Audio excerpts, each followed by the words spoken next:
when you're listening, you have to bring in a whole context to really get closer to the meaning of things. Our brain is not a knowledge machine, it's a best guess machine. It's the same with our listening capacity. When we're decoding language, we're doing our best guess at what the decoding of it might be. It's just sometimes we're so accurate at how well we've decoded it that we believe that we know language. We believe that we know what they said, but we guessed what they said and we guessed right. And so we feel knowledgeable. But in fact, what we did was a really accurate prediction.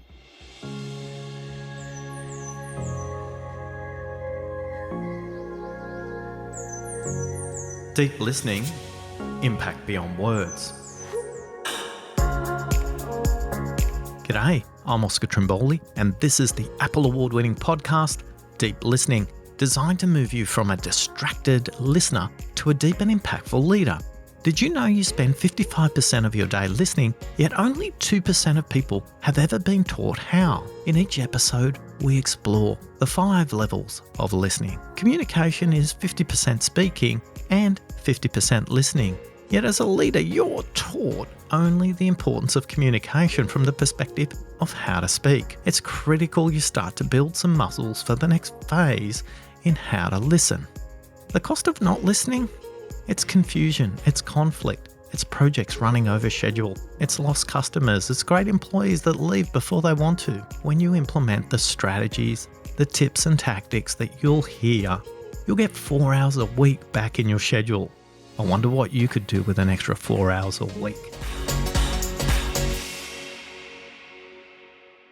Today, I'm listening to Tracey and Mark, the co-founders of TRUTHPLANE, one of the most compelling global organisations in the field of business communication.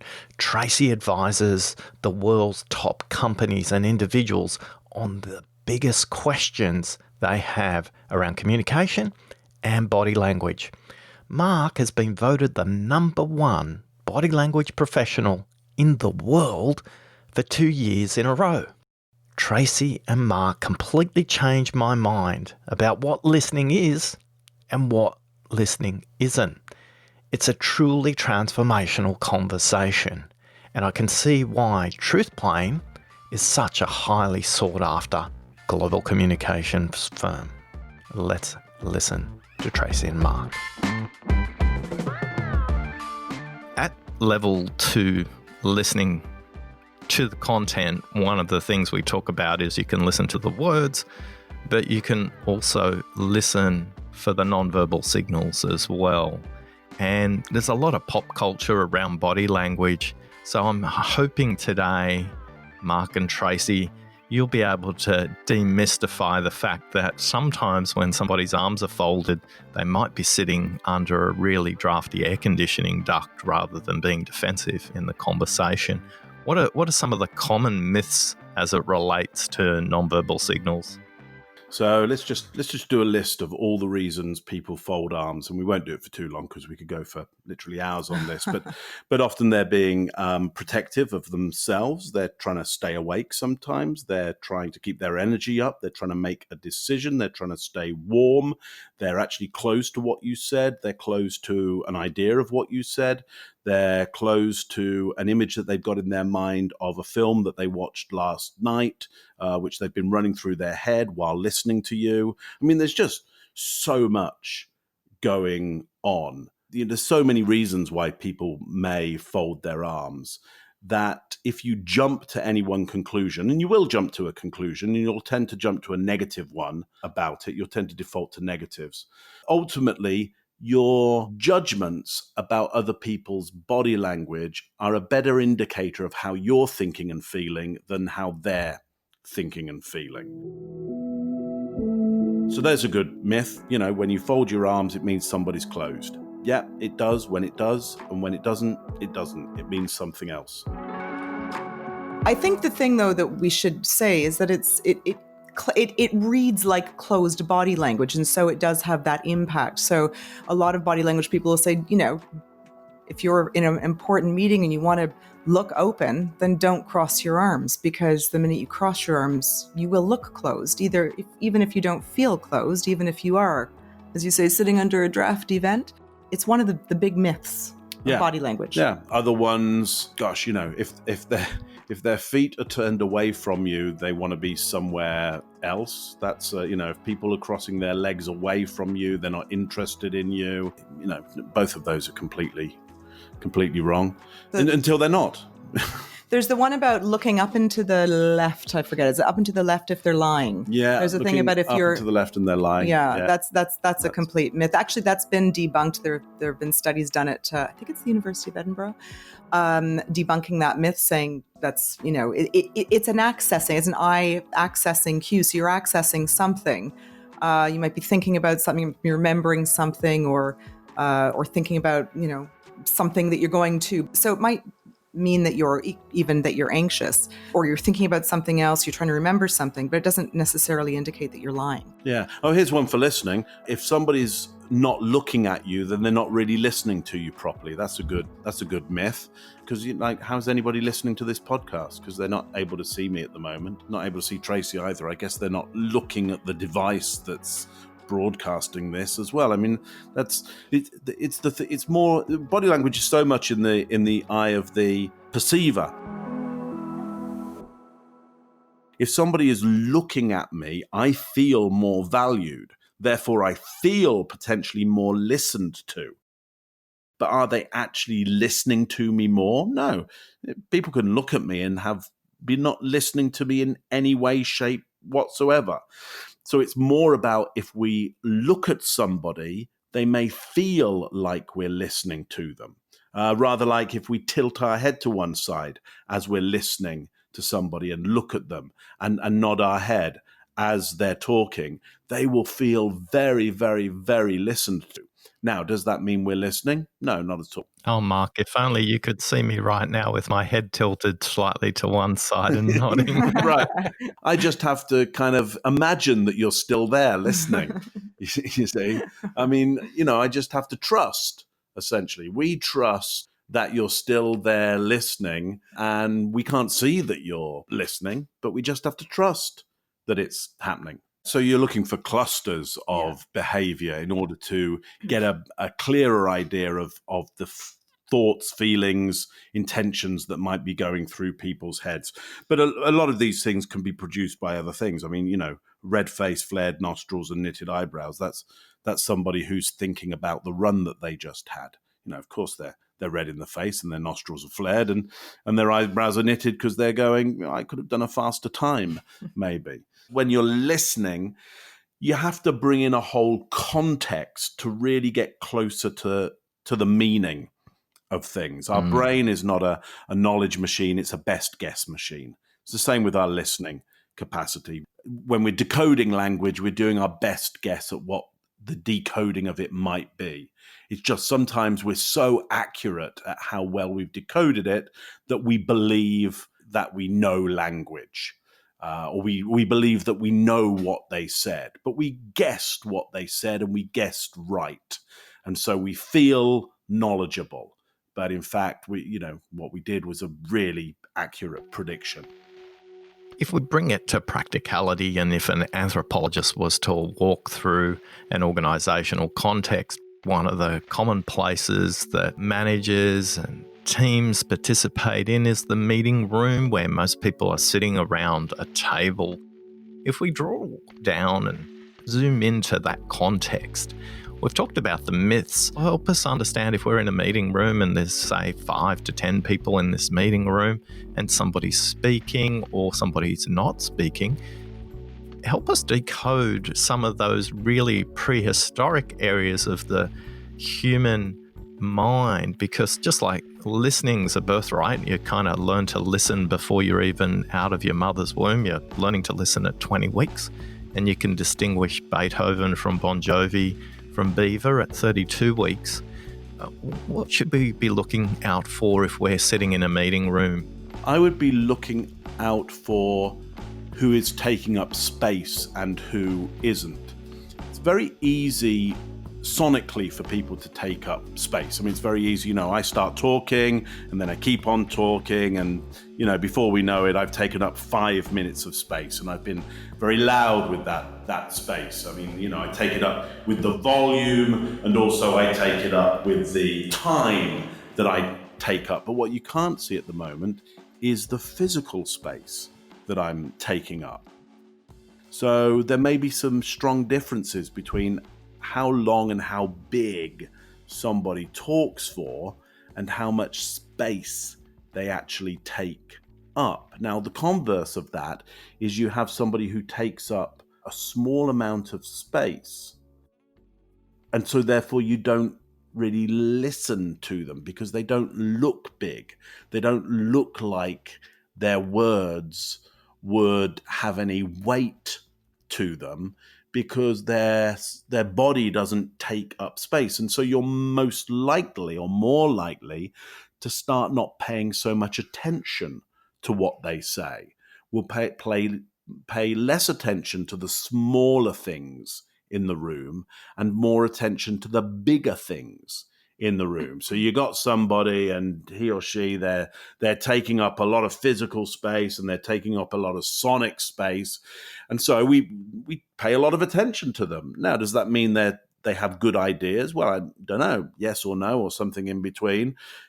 But I know we pay more attention to them. And because they command it. Well, they command attention. Well, because they're taking up all the room. There's nobody else can get in. It's the classic of then seeing there's a couple people that are taking up all the room and a couple people that are taking up less room and literally caving in on themselves and taking up as small amount of space as possible, not just physically but vocally, because they feel dwarfed by the people taking up more space in the room, taking up more real estate. We pay attention to the big buildings, not the small buildings. And it's easy for the small buildings to get dwarfed when actually inside the smaller buildings are some real gems, some great diamonds. There's some really important information there, which instinctually you're not going to go and get hold of. So you have to think critically and think in a meeting, who haven't I heard from? Who have I ignored? Not who didn't speak up, but who have I ignored? Because they're maybe not speaking up because other people are taking up so much real estate that you just don't notice the other people. In fact, there's the people who you think don't speak up, and then there's the people who you just don't notice. You never even think, well, they didn't speak up. You just don't notice that they're there. It would be clever to bring more attention to those people to see what's inside and what value there probably is there.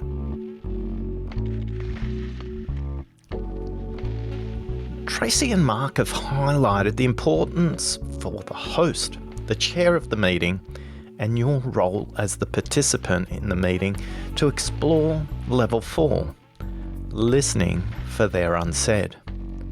How deliberate and consistent are you about hearing from all the perspectives in the room rather than those who speak up first or speak the loudest? So here's a practical tip for a host exploring these perspectives. Be conscious of the cold call. That's going directly to somebody who hasn't spoken during the meeting and say, "Hey Zanita, we haven't heard from you," or "Max, what are you thinking right now?" Another way to do this is to preempt Zanita and Max and allow them to collect their thoughts. Shortly, Zanita and Max, I'll be asking you to explore the themes we haven't spoken about before, and I'm curious about your reflections on these themes. By providing Zanita and Max the time and the space to collect their thoughts, helps them to be additive at a thematic level, and it creates less risk for them and their ideas, so they'll be more open to share what's on their mind. It also creates discussion at a group level rather than merely the individual perspective. Going around the room and asking everybody what they think is like a table tennis ball getting bounced off a racket. There's a lot of energy used, but there's no real progress. asking people to explore perspectives and themes becomes transformational and powerful. Now, the next time you're part of a group meeting like this, here's a few questions you might want to practice and ask. Are there approaches we haven't discussed? That question is neutral, it's not biased, and it's only 7 words long. It's a great way to think about your questions. If your questions are between 5 and 7 words, they're really in the neutral zone. Once you get beyond 10 words, 15 words, 20 words, it's not really a question anymore. It's your opinion hidden in a cloak of a question. Here's a couple of other questions you might want to try. Are there approaches that we haven't discussed yet? Now, this is the same question, but you pose it at the group level rather than posing it to an individual. Are there approaches we haven't discussed yet is a great question at level 4, listening for their unsaid. Another question you might want to pose is, if the media was in this room right now, what would they ask? If the shareholders were in the room right now, what would they ask? If the voters, citizens, constituents were in the room right now, what would they ask? If the regulators were in the room right now, what would they ask? These are all great expansive questions at the team level to help them understand and listen to what they haven't said.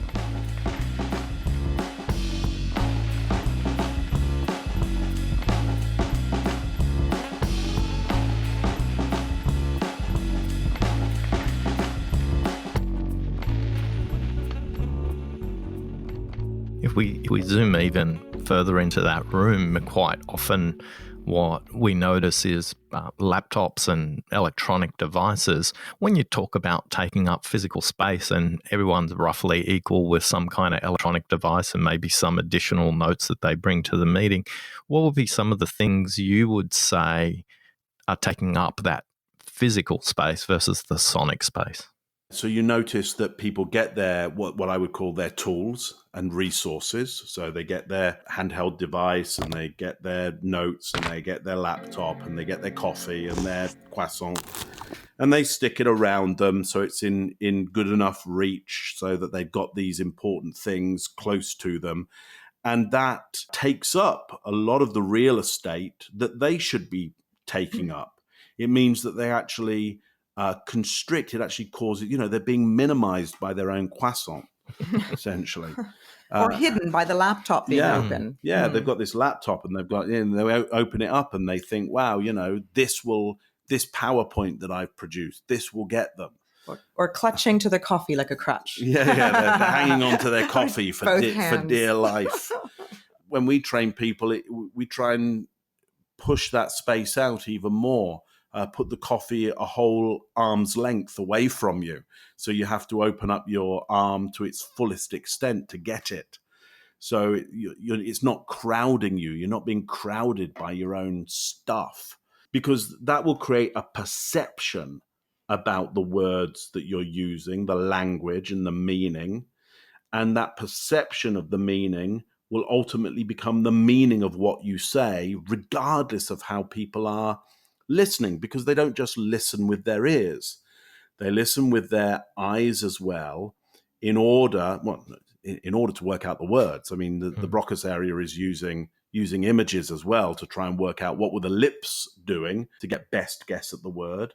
And then it's using the context to go, well, given the context, what's my best guess at the word? And then given all of that, what's my best guess at the meaning of all of those best guesses of the words?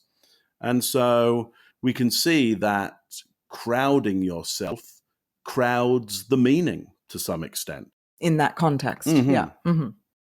The other place the anthropologist would spend some time is the one-on-one meeting.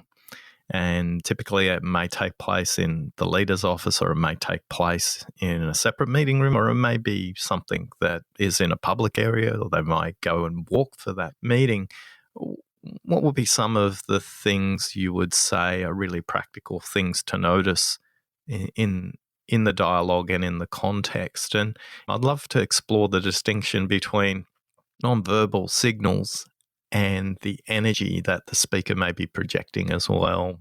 What interests me about what you're saying there is that these one-on-one environments, so we meet one-on-one and we tend to think it's about the person and the person. So it gets very personal. I'm going to meet that person. They're this type of person. I can expect this type of listening from them or conversation. We've kind of worked out beforehand how the interaction is going to go. And we've done that based on the idea of the person that we have there. But what often we fail to bring into context is that that person is part of a group. And so we're not dealing with a personality, we're dealing with a member of a society. And that just the other ones aren't there right now. And so the behaviors and the words and the listening that they do, it's not their personal listening, it's the type of listening that their group tend to do. And their group has a certain radar on for certain type of words. The Germans have a good word for it called Umwelt, which is kind of the stuff that your brain has its radar on for. So it's more likely to see things within its radar than not within its radar. It's kind of tuned. It's like a metal detector. You can tune a metal detector for iron or gold, but it doesn't do both at the same time. If you tune it for iron, it seems to suggest that it's coming across lots of iron, but it misses all the gold. People's listening is, I would suggest, very much the same. It's tuned, but we tend to make it personal. We go, well, they're a bad listener, rather than, well, they and their group are tending to listen out for certain stuff because it must be valuable for them and their group. And then to take it a little bit further, we forget about the context of the place. So we go, oh, well, when I'm with them, they always behave in this way. They always listen badly to this stuff. Rather than going, well, why don't we just go and meet somewhere else? Because maybe it's the environment. The environment triggers them and their group to only listen out for certain stuff. So why don't we go to a coffee shop instead of the meeting room? Why don't we go for a walk? And once you change the environment, you change the physical behaviors.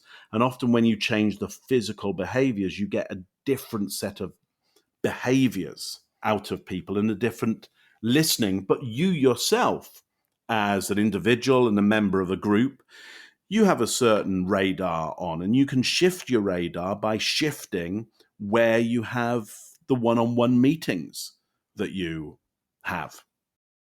I was thinking about what Mark was saying and just casting my mind back to the beginning of this chat, talking about when you're listening to people, and I think your question earlier was, what's the cost of bad listening, of poor listening? And I think just some of the things you were just saying really spoke to me, because when I'm listening to somebody on the phone, for example, I'm listening for certain. I'm listening as part of our company for certain words or certain things they're after. And so I have to be super careful to try to be as open to other things. And I think when they're listening back to my understanding of what they've said, they're listening. They are absolutely listening on behalf of their organization for me to hit the right things that they are looking for. Mostly over the phone I'm speaking instead of one-to-one, but I guess it's a reasonable context because a lot of people do business over the phone. It's so important to try to be as aware as possible of the person that's listening to you. What could be important for them? What are they responding to that's not about them or that is about them sometimes? I remember I had a client a long time ago who loved going to see Pink Floyd in concert. And every time we'd speak on the phone, we'd end up talking about Pink Floyd because that was his area of interest. And then we'd talk about the business stuff, and then he'd have his engineer cap on, and he'd be talking about all the things that were important for his engineering company and for that particular project. So, yeah, I think that's a really interesting distinction you make between the person, like a person one-to-one, or the person who is there as a representative of a particular silo or a particular organization.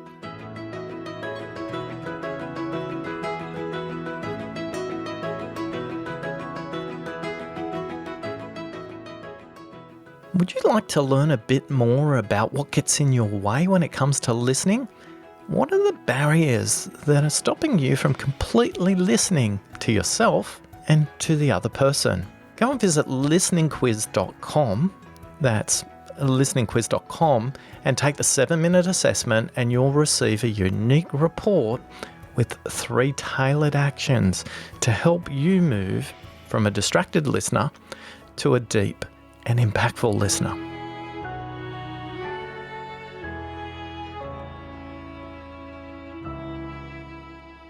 What are the non-verbal kind of signals you're listening for when you're on the phone? Well, actually, Tracy's on the phone. I try and avoid the phone like the plague. Do you know what? I sense you're very visual, Mark. So Tracy should really speak to this. You know what? I can. So I can tell when someone's interested in speaking on the phone, because generally they sound like they're present and they're energetic and their voice is clear. I can tell if they're tired on the phone. I can tell if they're sitting back in their chair and it's mid-afternoon and they're half asleep. And I try similarly, if I'm on a call, I try to sit up or walk around the room so that even if it is mid-afternoon and I'm slightly tired, that I have some energy behind me. So my brain works better. If I'm moving, my blood is pumping and my brain's working better. If I'm sitting in my chair on the phone and I'm making lots of calls, I try to get up in between calls and move around. It's really, really important. And it's funny, we do a lot of work in this area of people doing, phone calls, and what do you do with your body when you're on a call. And even though somebody can't see you, they can hear you. So, it's a very different sound if I'm all slumped over like that and I'm tired, or if I'm sitting up straight and I'm breathing better and I'm using my hands right now while I speak, so that I've got the whole thing going on. So there's more energy behind it because my brain's getting more air and energy. Yeah, exactly. You're full of oxygen at the moment, and your mouth would just keep on moving until it runs out of oxygen. Whereas, so here's what I'll do. I'm going to let my kind of breath exhale out of my lungs, and I won't take in another big breath of air, which means I've just started to starve my brain of oxygen. And interestingly, while you do that, I stop breathing. Like I almost might, because I'm listening to you, and my response to that is I stop breathing. So I also get like, oh. Yeah. And I wasn't really listening to that. I think it's particularly interesting. 1993, Ottawa University has a survey talking about this exact issue, and the most productive conversations have reciprocal and deep breathing by both participants. I talk about breath being on an in-breath or an out-breath, so being inspired or expired. And to inspire, all you do is breathe in, and you remain on the in-breath. So you kind of remain inflated. That doesn't mean you stop breathing, you die, but you remain kind of inflated. And when you do that, your back straightens out, your gestures tend to come up, and you get this kind of breathing pattern that you can hear here, and this kind of energy that you have, because I've got plenty of oxygen to feed my neocortex, which takes 40 watts of power. So that's about a third of every breath that I take is running that neocortex. So if I'm doing language and listening to the language, I'm really going to need that third of each, lung oxygen. But if I just go on to the expired breath, which I'll do for you right now, which is to just let the air out and not take in a big breath, you can see the difference in the person that you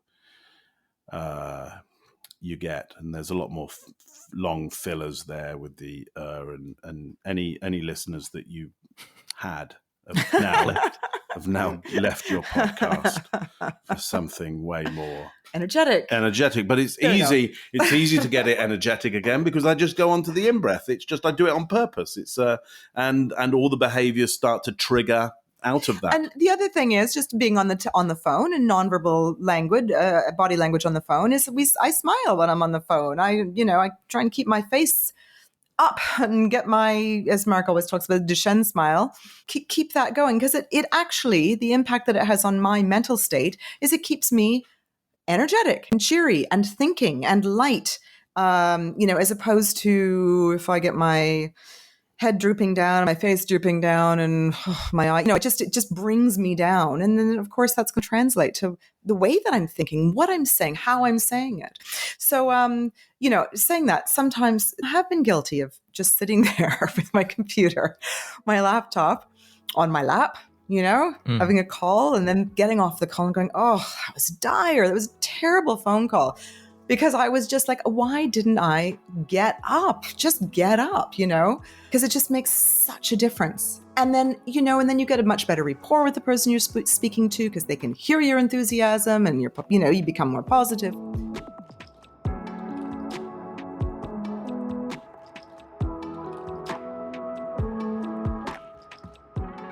One of those final artifacts that an anthropologist would spend a lot of time observing is the conference call.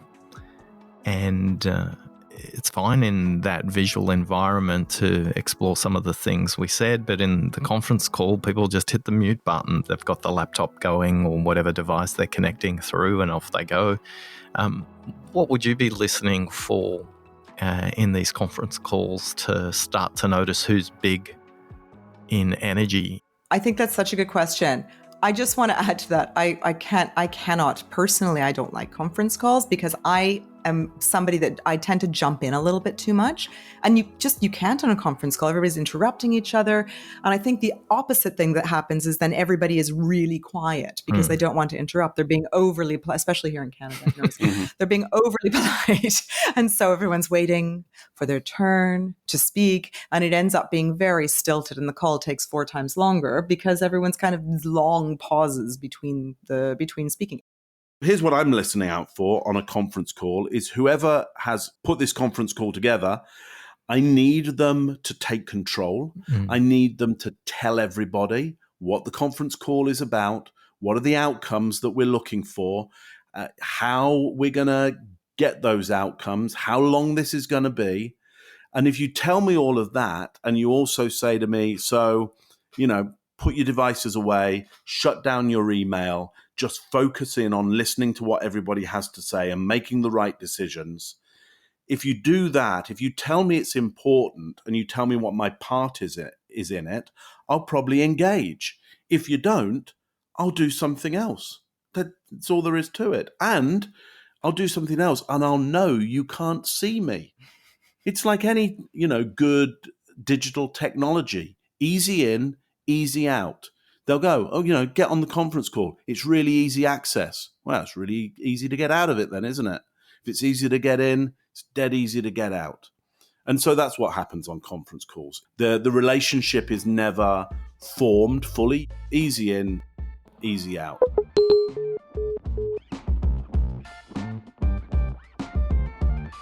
So what did you take away from today? What did Tracey and Mark do to change your mind when it comes to listening?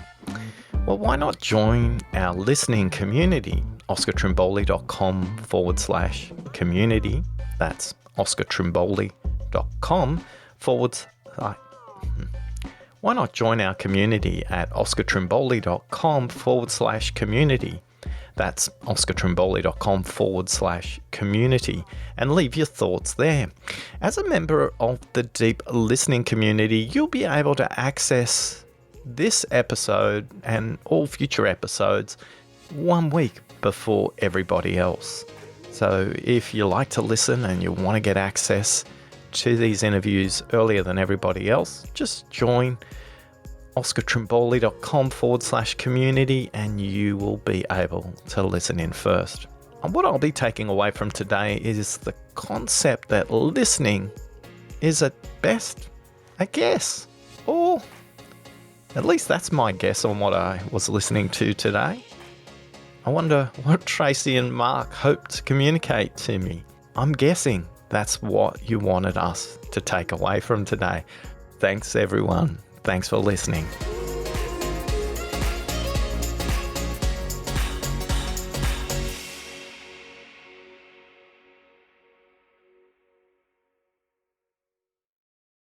It's essential sometimes when I'm coaching people to not listen to or not allow them the space to talk about what isn't going to be helpful.